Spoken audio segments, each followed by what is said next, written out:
नमस्कार, the global flight में आपका स्वागत है। मैं हूं विष्णु कुमार।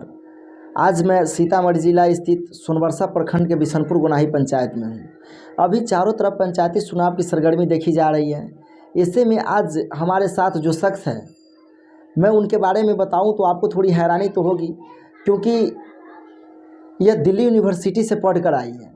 दिल्ली यूनिवर्सिटी से पढ़कर अगर पंचायती चुनाव में आई है तो क्यों आई है, आइए मैं इनसे ही जानता हूं। नमस्कार मैम, द ग्लोबल फ्लाइट में आपका स्वागत है। शुक्रिया विष्णु जी। मैम, आप दिल्ली यूनिवर्सिटी से पढ़कर पंचायती चुनाव में क्यों आए हैं? दिल्ली यूनिवर्सिटी में पढ़ने के बावजूद वहाँ तो बड़े बड़े स्टूडेंट, जो काफ़ी टैलेंटेड स्टूडेंट भी वहाँ पढ़ने के लिए तरसते हैं, अपना एडमिशन के लिए तरसते हैं, लेकिन आप वैसे जगह पे जाकर पंचायती चुनाव में क्यों आए हैं? अगर आप पंचायती चुनाव में आए हैं तो आने का मुद्दा क्या है? बिल्कुल, तो दिल्ली यूनिवर्सिटी जाना, वहाँ के मैंने जब कॉलेज का लिस्ट देखी तो उसमें से भी मैं एक लिस्ट बताई थी कि मुझे मिरांडा हाउस जाना है, और जहाँ से शीला दीक्षित पढ़ के निकली हुई है, वृंदा करात निकली हुई है, मीरा कुमार है, तो उस कॉलेज में मुझे पढ़ने का मौका मिला। एक आम लड़की को, क्योंकि आप ग्रामीण पृष्ठभूमि तो जानते हैं कि कैसा होता है, लड़कियों को आगे शिक्षा के लिए ले जाना बहुत मुश्किल होता है। उसी संघर्ष से मैं वहाँ पहुँची, सपना बना ली कि मुझे वहाँ पढ़ना है, उसी तरीके से मेहनत करी, संयोग था कि वहाँ एडमिशन हो गया। और जब वहाँ, क्योंकि मैं 9 साल 9वीं कक्षा तक गांव में पढ़ी हूँ, तो गांव की जो भी संघर्ष है, हमारी एक महिला होने का, एक लड़की होने का जो भी संघर्ष है, उसको हमेशा से चैलेंज करते आई, मतलब देखते आई हूँ। अपने घर से हुआ तमाम समस्याएं देखने को मिलता है, घरेलू हिंसा उनमें से आम है। उन्हीं सबसे प्रियंका बनी हुई है, मैं बनी हुई हूँ। और वहाँ मुझे पढ़ने का मौका मिला। 10वीं में मैं बाहर निकली, सीतामढ़ी पढ़ी, फिर 1 साल मुजफ्फरपुर रही, वहाँ पे जाके मैं दिल्ली पहुँची और उस कॉलेज में गई। तो था कि वो परिवेश मेरे लिए नया था, लेकिन काफ़ी कुछ सिखाया। और वहाँ रहते हुए मतलब ये लगा कि क्योंकि गांव मेरे भीतर हमेशा से था, क्योंकि यहाँ की जो समस्या मैं देख के वहाँ गई पढ़ने के लिए है, तो कि बड़े शहरों में चली गई। वहाँ मतलब लगा कि यहाँ पे एक अलग माहौल है, लेकिन गांव में जो सुकून है, जो शांति है, जिन लोगों के साथ हमने बचपन गुजारा है, उनके साथ काम करना ज़रूरी है। होता है नहीं कि जब आप पढ़ रहे होते हैं तो परिवार के साथ साथ बहुत लोगों का होप जगता है कि अगर बिटिया चाहे बेटा कुछ पढ़ ले तो हमारे समाज के लिए कुछ करेगा।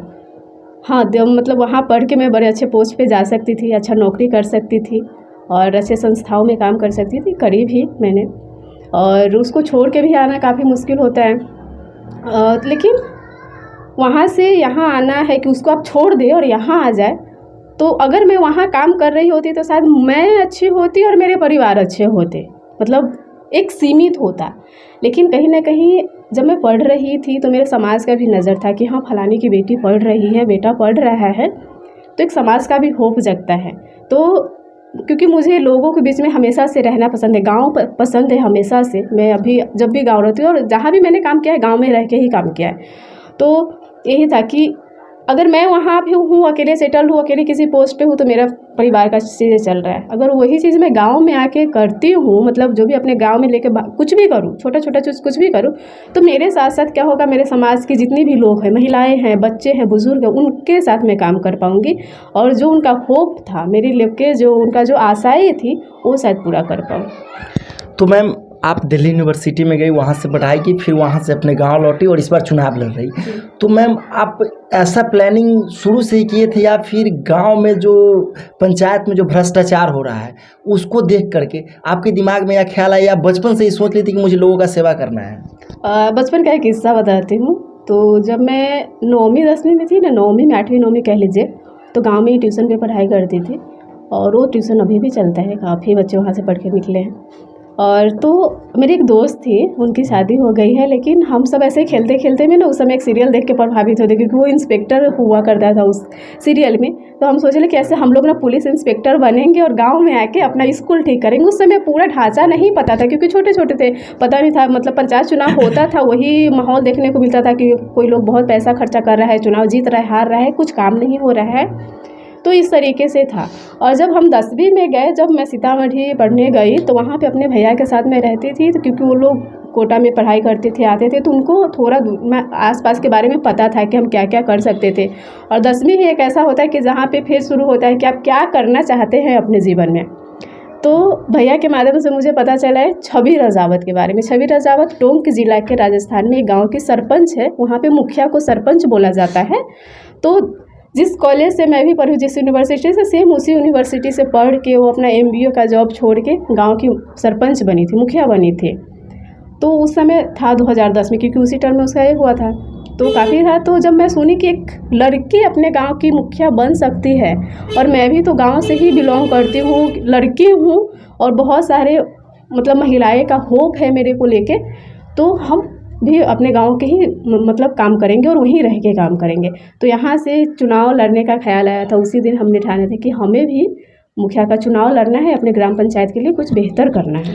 तो मैम आपको ग्राम पंचायत के लिए बेहतर करना है, तो आपने मुखिया पद क्यों चुना? आपका एक गवर्नमेंट सर्विस में जाकर, मेरा सपना था, बचपन में हम लोग सीरियल देखते थे, तो मेरा सपना हुआ करता उस समय, हम लोग एक दूसरे से बात करते थे कि मैं इंस्पेक्टर बनकर समाज का सेवा करूंगा। तो मैम आप ऐसा भी तो कर सकते थे ना कि एक बड़े अधिकारी बनकर के भी तो सेवा कर सकते थे, तो फिर मुखिया ही क्यों? जैसे कोई भी बदलाव करना होता है, या तो आप अपने घर से शुरू कर रहे हैं और खुद से शुरू करते हैं। तो हाँ, मैं बन सकती थी, बड़े अधिकारी बन सकती थी। तो मैं, होता है क्या, मैं गांव से दूर रहती गांव में, क्योंकि मेरे हाथ बहुत बंधे होते, मैं ये नहीं कर सकती, वो नहीं कर सकते। आप किसी भी सरकारी में जाइएगा तो हाथ बहुत बंधे होते हैं, बिना किसी परमिशन के आप नहीं कर सकते थे।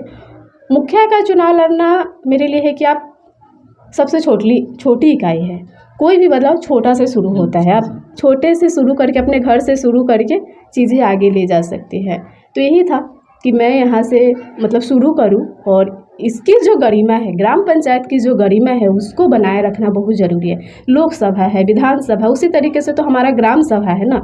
हमारी तीसरी सरकार तो यही है, और तीसरी सरकार ही मतलब हम देश को चलाने में पूरा लोकसभा को देखते हैं, राज्य को चलाने में विधानसभा देखते हैं। हम अपने ग्राम सभा को कैसे संगठित करें, कैसे यहाँ एक एक लोग हैं, क्योंकि हमारा जो वोटर हो, हमारा ग्राम सभा का विधायक होगा, उसकी हैसियत उन्हें कैसे मिलेगी। तो इस पे काम करने के लिए हमें यहाँ से शुरू करना पड़ेगा। तो मैम मेरा कहना है कि आप एक लड़की हैं, तो अक्सर क्या होता है कि पंचायती चुनाव में जो लोग मुखिया का चुनाव लड़ते हैं, सरपंच का चुनाव लड़ते हैं, तो उनके पीछे जो भी महिला कैंडिडेट होती है, अभी महिला का सीट भी है यहाँ, तो महिला कैंडिडेट में तो उनके पीछे क्या होता है कि प्रचार प्रसार के लिए उनके पति का हाथ होता है, उनके पिता का हाथ होता है, उनके भाई का हाथ होता है। लेकिन आपके पास तो ऐसा कुछ भी नहीं है, आप अकेले लोगों के बीच में जाते हैं और लोगों से बातें करते हैं। तो काफ़ी कठिन है ऐसा करना, क्योंकि एक तो दिल्ली यूनिवर्सिटी से पढ़ कर आना, गाँव में लोगों को समझना समझाना, तो इस चीज़ को आप कैसे, इस चीज़ों से कैसे निपटारा करते हैं? और बिल्कुल ये मतलब काफ़ी चैलेंज वाला सवाल है। और जब आप बात करते हैं कि मैं दिल्ली यूनिवर्सिटी से पढ़ के आई, और सही है, जब आप इतने बड़े कॉलेज में पढ़ रहे होते हैं ना, तो परिवार का सबसे ज़्यादा होप होता है कि मेरी बिटिया कुछ अच्छा करेगी।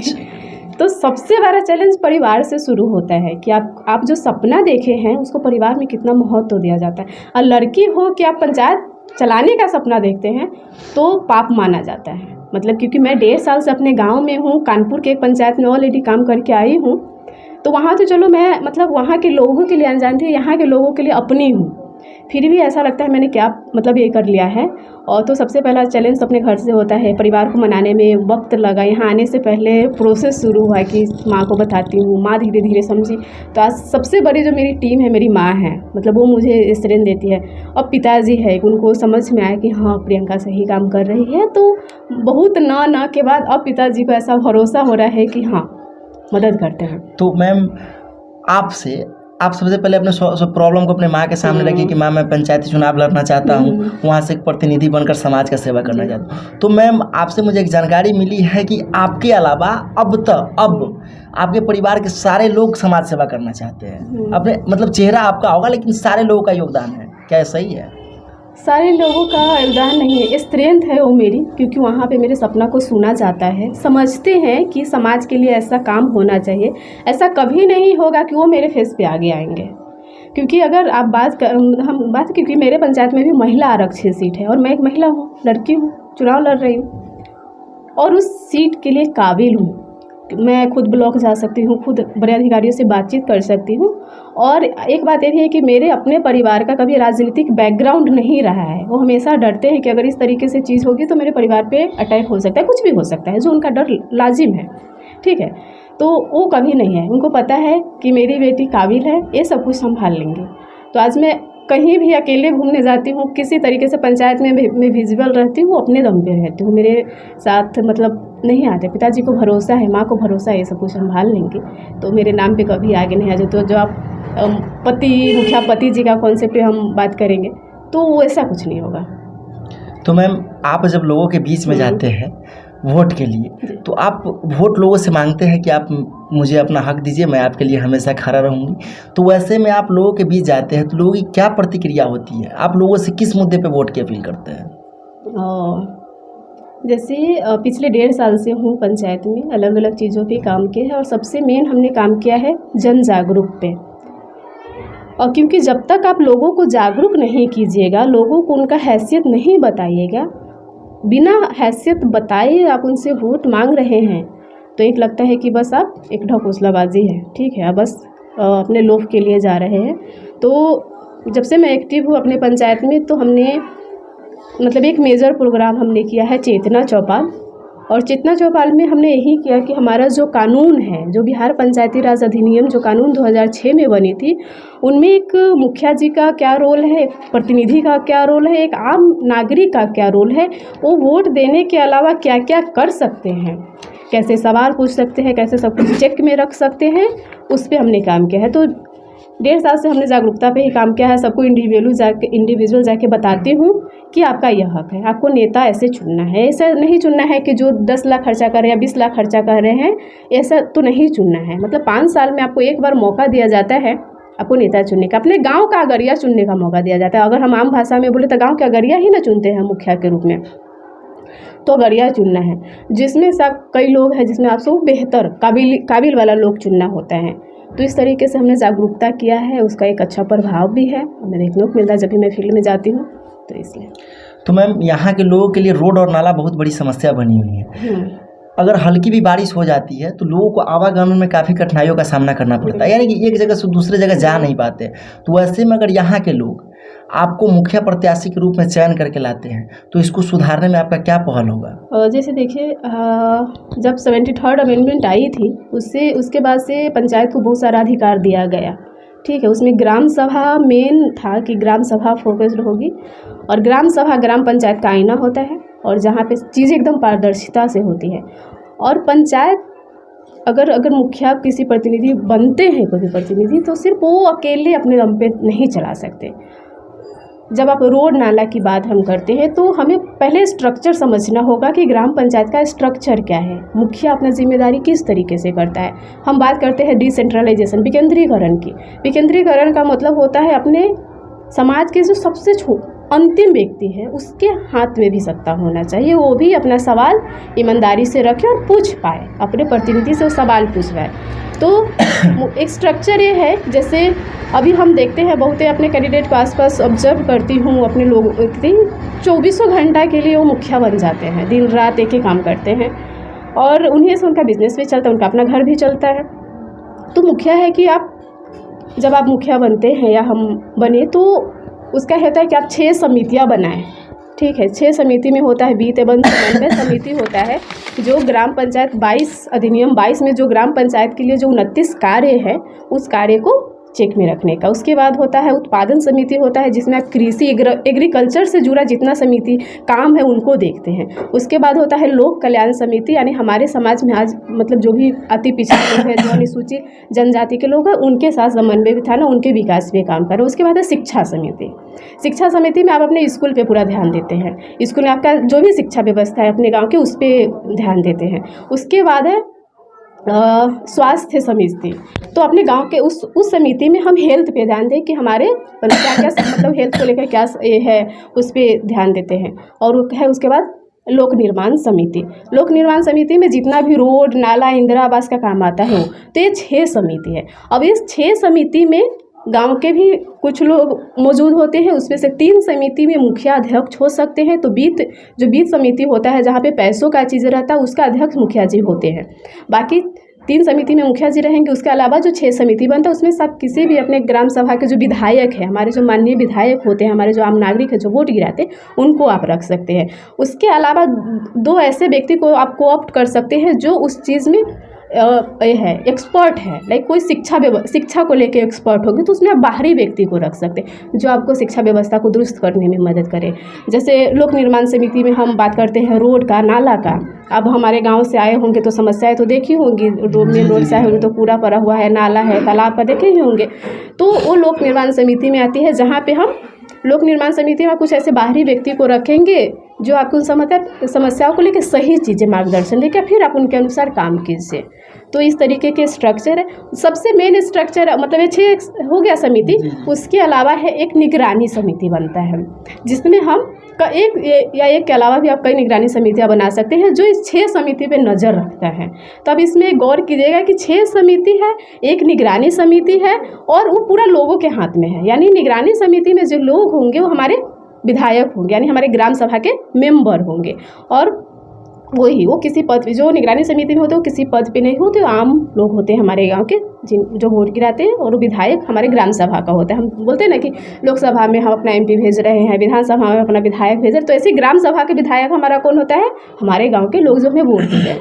तो वो चेक में रखते हैं, वो निगरानी में रख रहे हैं कि अच्छा हमारा जो लोक निर्माण समिति वो कितना आगे काम कर रहा है, शिक्षा समिति है वो कैसे काम कर रहा है, जो मुखिया जी जो अपना समय में जो संभाले हुए हैं वो कितना फंक्शन कर रहा है। तो इन सारी समितियों को ध्यान में रखते हैं। अगर उसमें सही चीज़ें नहीं हो रहे तो उस तरीके से मीटिंग ऑर्गेनाइज करते हैं, सभाएँ ऑर्गेनाइज करते हैं, फिर उस पर बातचीत हो रहा है। तो इस तरीके से स्ट्रक्चर बनना है। और एक अच्छा ग्राम पंचायत चलाने का यही मतलब है कि आप उस स्ट्रक्चर को फॉलो कीजिए, उस स्ट्रक्चर पे काम कीजिए, तब जाके बेहतर काम होगा। तो मैम यहाँ के लोगों के या हर पंचायत के लोगों के जो लोग अपना हक देते हैं, जो लोग वोट करते हैं, उनको सबसे पहले दिक्कत क्या होती है कि उनको योजना के बारे में पता नहीं होता है कि हमारे लिए योजनाएं क्या हैं। और यही वजह है कि एक 2500 रुपया कमाने वाला मुखिया करोड़पति हो जाता है, क्योंकि सामने जिनके लिए योजनाएं आती है उनको तो पता है नहीं कि योजनाएं क्या है। वो तो सीधा वोट दिए, कमाए, खाए, बात खत्म। लेकिन वैसे में प्रियंका जी अगर लोगों के बीच में जाती है तो क्या उनकी योजनाओं की बात करती हैं? और बिल्कुल, जैसे हमने बताया कि हम जन जागरूकता पे काम कर रहे हैं, क्योंकि अभी चुनाव फेज में पूरा कैंपेन मोड में है, तो हमारा यही है कि हम ज़्यादा से ज़्यादा जागरूकता पे काम करूँ, उन्हें इनसे योजनाओं पे बात करें, क्या योजनाएं 20 वर्षों का मतलब देखती हूँ तो मतलब दुख होता है कि जो भी कैंडिडेट आए हैं, जो भी मुखिया जी रहे हुए हैं इन वर्षों में, उनका बहुत कुछ हुआ, ठीक है, वो अपने आप में बहुत बड़े आदमी बन गए। हमारा गाँव समाज अभी जहाँ है वहीं है, उनको किसी चीज़ का, आज भी इंदिरा आवास जैसी चीज़ें हो गई या वृद्धा पेंशन वाली ही चीज़ें हो गई, लोग उनका आधार कार्ड सब जमा करवा ले तो उनका काम होता है, नहीं होता है, कुछ नहीं पता है। वो उनका पता है कि हमें इस चीज़ में पैसा मिला, उस तरीके से कि वो मासूम होते हैं, जहाँ उनको चीज़ें मिल रही है वो अपना जमा करा देते ताकि उन्हें लाभ मिले। लेकिन जब से हमने जागरूकता पे काम किया, हम एक एक चीज़ पे बात करें। सबसे पहले तो उनकी हैसियत पे बात किया कि आप किस तरीके से चेक में रखें इन सारी चीज़ों पे। तो योजना पे बात करना लाजिम है कि हमारे क्या क्या योजना है, लाइक अभी नल जल योजना है, उनमें क्या हो रही है वो तो आपके भी नज़रों से गुजरा होगा। तो वही है, लाइक नल जल योजना ही आई है, सीधे हम आके उसको फिट करने में लगे हुए हैं कि हाँ इतना टाइम लिमिट है, 3 साल गुजर गया ऑलरेडी, अब उसको जैसे तैसे आप पूरा कर दो। नल तो लग गया, पानी नहीं आ रही है, लेकिन हमने कभी अपने लोगों से पूछने की कोशिश से नहीं किया क्या इस योजना को लोगों में ज़रूरत थी। अगर हम उसको ग्राम सभा करवाते या वार्ड में लगा है तो वार्ड सभा करवाते, तो वार्ड सभा मैंडेटरी है। मतलब अब आप एक वार्ड को भी संगठित कीजिए और ग्राम सभा को भी संगठित कीजिए, जो पूरे पंचायत पे, और वार्ड सभा मतलब संगठित होगा। तो हमने कभी 50 लोगों को बैठा के पूछा ही नहीं कि जो योजना है, लाइक नल जल योजना की हम बात करें तो सही में लोगों की ज़रूरत है या नहीं है, उसके विकल्प में हम कुछ कर सकते हैं। तो कोई भी योजना अगर आती है तो हमें ज़रूरी है कि उसके लिए हम बैठे सभी लोग। मैं ग्राम सभा की बात करती हूँ अक्सर अपने बातों में और लोगों के सामने, क्योंकि ग्राम सभा ये वो चीज़ है जहाँ पे लोग अपना हैसियत पहचान पाते हैं, वो समझ पाते हैं कि उनका क्या अधिकार है। हमारे पंचायत में या औरों के पंचायत में ये इतिहास रहा है कि ग्राम सभा हुई नहीं है।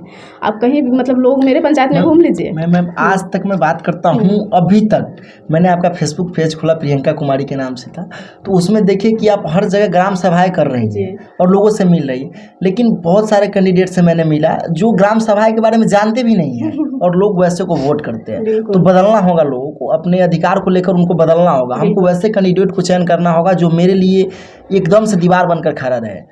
और लेकिन मैंने यहाँ के लोगों से मिला तो लोगों द्वारा मुझे जानकारी मिली कि यहाँ के बहुत ऐसे लोग हैं जिनको अभी किसी प्रकार का सरकारी सुविधा नहीं मिल पाया। सरकारी सुविधा का लाभ उनके यहाँ तक किसी चीज़ का मतलब सरकारी सुविधा मिला ही नहीं है। तो ऐसे में जैसे इंदिरा आवास है, वृद्धा पेंशन है, ये सारी चीज़ें अभी उनको मिली नहीं है। तो ऐसे में प्रियंका कुमारी जी अगर आगे आती है, प्रतिनिधित्व करती है, तो क्या पहल अपनाएंगी? जैसे देखिए, मतलब बहुत सारी समस्याएं हैं और ये वर्षों से चला आ रहा है। अगर मैं आगे आती हूँ तो हम जिस चीज़ पे अक्सर बात करते हैं वो है ग्राम सभा। ठीक है, कोई भी योजना आई, किसी के भी नाम से आया, मतलब कितना भी पैसा आया, लाइक 50 पैसा भी आए ग्राम पंचायत को, तो उसके लिए है कि आप ग्राम सभा ऑर्गेनाइज करेंगे और उसी ग्राम सभा में आप नहीं, जो कैंडिडेट है या जो मुखिया है या जो प्रतिनिधि है, वो डिसाइड नहीं करेंगे कि उन पैसा को करना क्या है। उस ग्राम सभा में जो लोग, हमारे जो विधायक आएंगे, लाइक मेरे पंचायत में 11,000 वोटर है और एक ग्राम सभा में जितना वोटर होता है उसका 20वां भाग आना चाहिए, तो उसका 20वां भाग 550 लोग होंगे। तो 550 लोग को एक साथ बैठना है, क्योंकि उनका गांव है, वो ही नहीं बैठेंगे तो फिर गांव में कैसे चीज़ें होगा। तो उनको बैठना है किसी भी शर्त पे। और हमारा जो भी मतलब हम हो, मुखिया या कोई और हो, तो उनका एक दायित्व तो होता है कि वो 550 लोगों के घर घर जाके आमंत्रण करे कि भैया फलना डेट को ग्राम सभा है, आप नहीं आइएगा, ग्राम सभा नहीं होगी। ठीक है, तो उन ग्राम सभा में आपको ज़रूरी है आना। अगर वो 550 लोग एक ग्राम सभा में नहीं जाते हैं तो ग्राम सभा कैंसिल हो जाएगी अगले सप्ताह के लिए। अगर वो अगले सप्ताह में भी कोरम पूरा नहीं होता है तो फिर उसका हम 40वां भाग कर लेंगे कि योजना को तो काम पे सतह पे लाना ही है, काम तो करना ही है, तो हम उसका आधा भी लेंगे। आधा भाग को लेके हम फिर 250 लोगों में हम जो भी पैसा आया है, जो भी बजट है, उसके बात करके उसे राय विचार करके उसका हम लीड, हमारा मतलब जो भी प्रतिनिधि है या हम है या कोई और है, वो करेंगे। ठीक है, तो लाइक इंदिरा आवास है, वृद्धा पेंशन है, अब ये इसलिए नहीं मिल रहा है क्योंकि मतलब इससे हमारे 20 वर्षों का इतिहास रहा है, हमारे लोगों के सामने कभी एक अच्छा व्यक्ति का विकल्प ही नहीं रहा है जो बिना पैसे पे चुनाव लड़ रहा हो। ठीक है, यहाँ पे तो उनके सामने बहुत पैसे वाले लोग होते हैं जो अभी चुनाव के समय, अभी आप कई पंचायत चुनाव कवर किए होंगे तो देखे होंगे कि बहुत धुरंधर सब है, करोड़ों रुपया खर्चा कर रहे हैं। जो व्यक्ति करोड़ों रुपया खर्च कर रहा है इस चुनाव में, कैसे इंदिरा आवास का पैसा दे सकता है? तो हमारे लोग तो वंचित ही होंगे ना, रोड से वंचित होंगे, नाला से वंचित होंगे, स्कूल से वंचित होंगे, इस तरीके का माहौल है। और उसमें हम जैसे करने, जैसे मैं हूँ और हमेशा बात करती हूँ कि हमें अपने चुनाव में नहीं खर्चा करना, हम चंदा इकट्ठा करके चुनाव लड़ रहे हैं। अभी तक हमने जितने भी काम किए हैं, चेतना चौपाल से लेके जो भी हमारा ऑर्गेनाइजेशन है, उनसे जो हमने चंदा इकट्ठा किया, चाहे वो 1 रुपया हो या 100 रुपया हो, हमने चंदा इकट्ठा करके चीज़ें की। अभी तक अपने घर से चुनाव नहीं लड़ा। आप उतनी दिल्ली छोड़ के आई हूँ, उसमें मेरे नौकरी भी था जिसको भी छोड़ के आई हूँ, तो उस अगर भी मैं वहाँ रहती तो सेटल रहती, उसको छोड़ के आने का कुछ तो मतलब है कि भाई ईमानदारी से काम करना है। तो मैम, आप दिल्ली छोड़ कर आई हैं, दिल्ली यूनिवर्सिटी से पढ़ कर आई है, जिसका नाम लेने में गर्व महसूस होता है। तो आप यहाँ आए हैं तो क्या आपको लगता है कि यहाँ के लोग आपको इसका रिजल्ट देंगे कि आप नौकरी छोड़ कर आए हैं लोगों के लिए? इसमें आपका कोई स्वार्थ नहीं, क्योंकि आप एक चुनाव भी लड़ रहे हैं तो चंदा से लड़ रहे हैं। तो आपको लगता है कि यहाँ के लोग आपको रिजल्ट देंगे? लोगों के बीच में क्योंकि विकल्प नहीं था हमेशा से, और इस बार विकल्प है, तो मैं तो चाहती हूँ कि लोग 20 वर्षों से जिन विकल्पों को देख रहे थे, जिनको मौका दे रहे थे, उनके हित में कभी काम हुआ नहीं, तो इस बार उनका माइंडसेट चेंज हो और वो एक ऐसे विकल्प को दे जहाँ पे हम मतलब 0 बजट में काम कर रहे हैं। ठीक है, तो इस चुनावी मैदान में जब आप आई हैं तो आपके पैकेट से आपका 1 रुपये खर्च नहीं है, जो भी करते हैं जनता के पैसे से ही करते हैं और रिजल्ट भी जनता को ही देना है। बिल्कुल। तो मैम, मेरा अगला सवाल आपसे होगा कि यहाँ के लोगों के लिए, यहाँ के इस पंचायत की सबसे बड़ी समस्या है शिक्षा और स्वास्थ्य में कोई विकास नहीं हो पा रहा है। यह मुझे यहाँ के लोगों द्वारा जानकारी मिली है।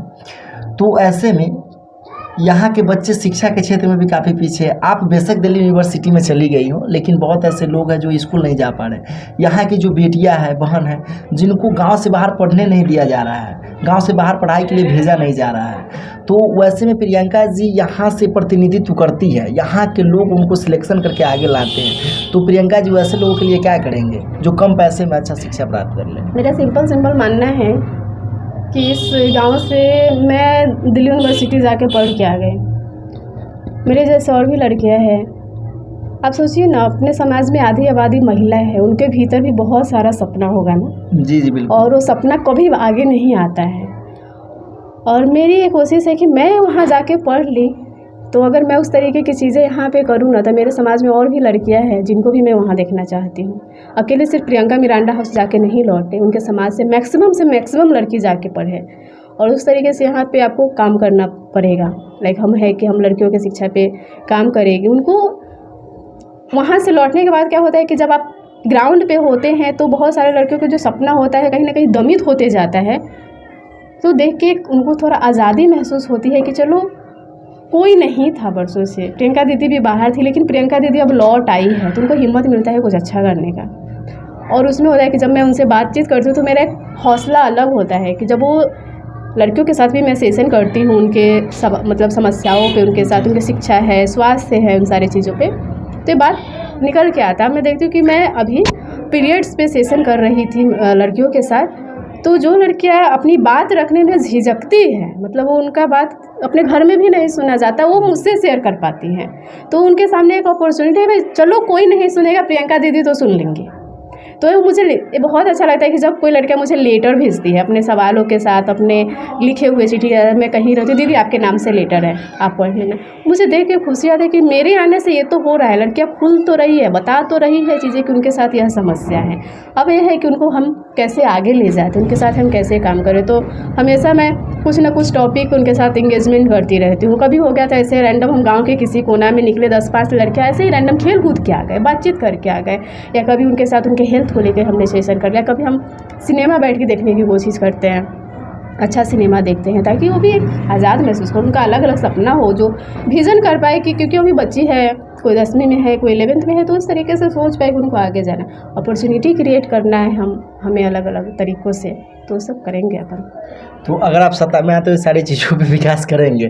तो मैम मेरा अगला सवाल है आपसे कि सभी पंचायत में सरकार द्वारा नल जल योजना लगाया गया, सारे वार्ड में, गांव में लगाए गए, लेकिन उसका लाभ लोगों तक मिल नहीं पा रहा है। लेकिन यह जो योजना था प्रदेश के माननीय मुख्यमंत्री आदरणीय श्री नीतीश कुमार जी का ड्रीम प्रोजेक्ट था, लेकिन लोगों तक इसका लाभ नहीं पहुंच पा रहा है। कहीं नल टूटी हुई है, कहीं पानी नहीं आ रहा है। तो ऐसे में प्रियंका कुमारी जी अगर जीत कर आती है तो कैसे सुधारेंगे? देखिए, मैंने शुरू में बताया नल जल योजना की बात अभी हुई थी, तो कोई भी योजना आ जाए ना, तो जहाँ उसको लागू करना है वहाँ के लोगों से आप पूछ लीजिए। नल जल योजना है और हमारे यहाँ आप तो देखते ही हैं, मतलब एक सोचना कि नल, मतलब क्या हमें नल जल योजना की ज़रूरत थी या उसके विकल्प में हमें कुछ और चाहिए। ठीक है, हम नल तो लगा दिए हैं, पानी हमारा समय से, अगर पानी भी समय से आता तो चलो लोगों को थोड़ा सुविधा मिल जाती। हो सकता है हमारे मुख्यमंत्री जी का बहुत ड्रीम प्रोजेक्ट था ये लाजिम है, ठीक है, लेकिन वो धरातल पे नहीं है। उसमें बहुत तो पैसा आए हैं, पैसा कहाँ गया किसी को नहीं पता है। ऐसे लास्ट मोमेंट पे 2016 से ही शायद ये प्रक्रिया शुरू हुई थी 7 निश्चय योजना के तहत नल जल लगाने का, और वो अब जाके लास्ट मोमेंट पे लगाना शुरू हुआ था, और जैसे तैसे लग के पेपर वर्क पूरा हो गया कि पेपर में अच्छा हो गया कि हाँ सब जगह नल जल योजना फिट है, अच्छा है, लेकिन धरातल पे उस तरीके से नहीं है।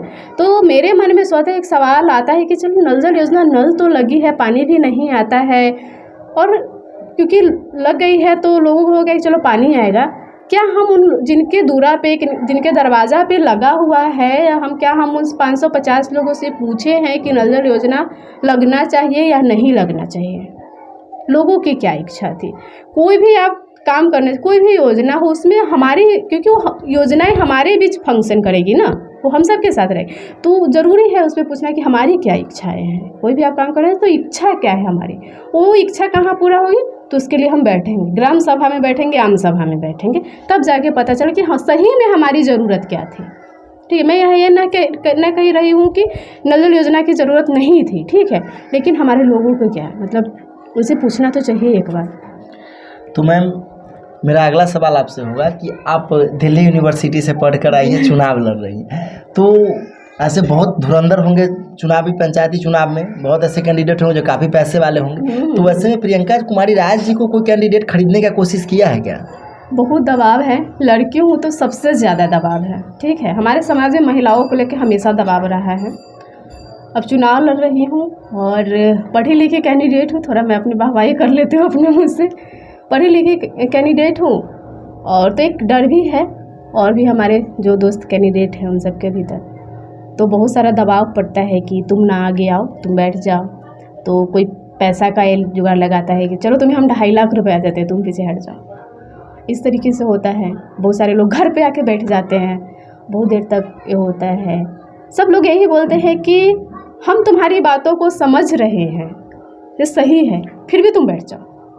मैं उनसे निगोशिएट करती हूँ कि हमें क्यों बैठना चाहिए, क्या आप मेरे बारे में जानते हैं, नहीं जानते हैं। वो बोलते हैं कि हम सब समझते हैं लेकिन तुम बैठ जाओ। उनका एक ही रेट है कि तुम बैठ जाओ, लेकिन क्यों? मतलब मेरा सवाल है क्यों, मैं क्यों बैठूं? यह गांव तो मेरा भी है, मुझे भी अपना हक है लड़ने का, मेरा संवैधानिक अधिकार है चुनाव लड़ने का, तो क्यों मैं पीछे हटूं? तो दबाव तो बहुत है, पैसा का भी है, आता ही है। 2.5 लाख रुपए क्या रहते हैं वो है, तो ये सब तो है। तो मैम, प्रियंका जी जातिवाद की राजनीति करते हैं, विकास की राजनीति करेंगे?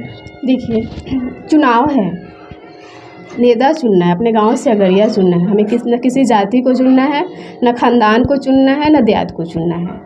तो हमें ये समझना चाहिए कि हम अपने लिए नेता कैसा चुनना है। सही में हम नेता चुन रहे हैं या रिश्तेदार को चुन रहे हैं, ठीक है?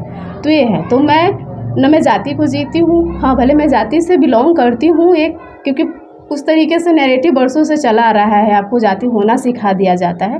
तो मैं उन सारी चीज़ों को नहीं मानती, मैं अगर फ्रेंकली बोलूँ तो मैं इन सारी चीज़ों, मैं इस पर काम करती हूँ कि हम सभी लोग बराबर हैं, हम मानव हैं। मैं मानव धर्म के ज़्यादा ही हूँ। सबको एक कम्युनिटी है भैया, उसमें सब लोग बराबर हैं, तो उसके हिसाब से मैं चलती हूँ। चलिए, हमारी शुभकामनाएं आपके साथ हैं कि आपकी जीत हो। शुक्रिया, नमस्ते, धन्यवाद।